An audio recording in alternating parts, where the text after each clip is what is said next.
Mexico City. Mexico's president said Friday he is willing to help a wave of migrants that has led to closure of border crossings with the United States but wants U.S. government open negotiations with Cuba and submit further developments aid to immigrants countries. President Andrés Manuel López Obrador's comments came a day after the United States announced that a delegation of senior U.S. officials would visit Mexico to discuss how immigration rules will be enforced at the two countries' shared border.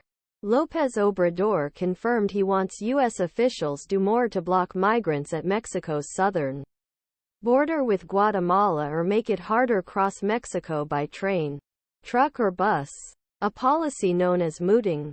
But in return, President said, he wants the United States send more development aid to immigrants countries and reduce or lift sanctions on Cuba and Venezuela.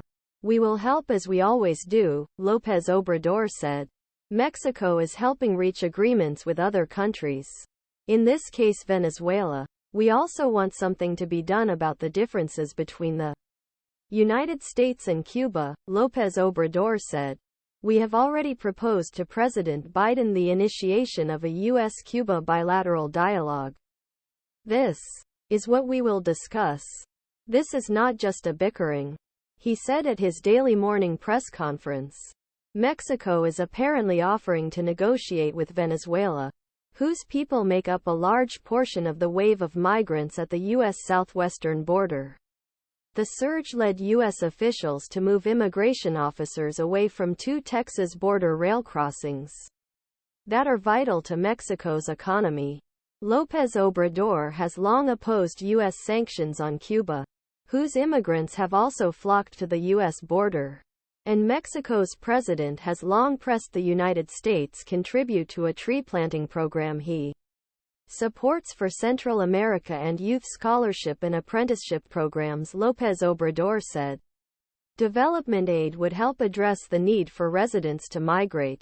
The meetings come as Republican and Democratic lawmakers are discussing border policy changes as part of a broader discussion on U.S. aid to Ukraine and Israel. Top White House foreign policy priorities.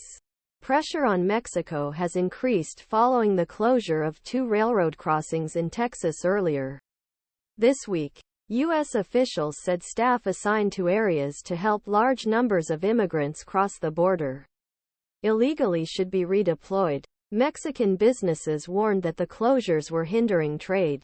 White House National Security spokesman John Kirby said López Obrador spoke by phone with Biden on Thursday and agreed that additional border control is needed before the crossings can be reopened. Kirby said Biden asked Secretary of State Antony Blinken, Homeland Security Secretary Alejandro Mayorkas and White House Momeland Security Advisor Liz Sherwood-Randall travel to Mexico meet with López Obrador and his team. A U.S. official said the trip would likely take place on the Wednesday after Chri.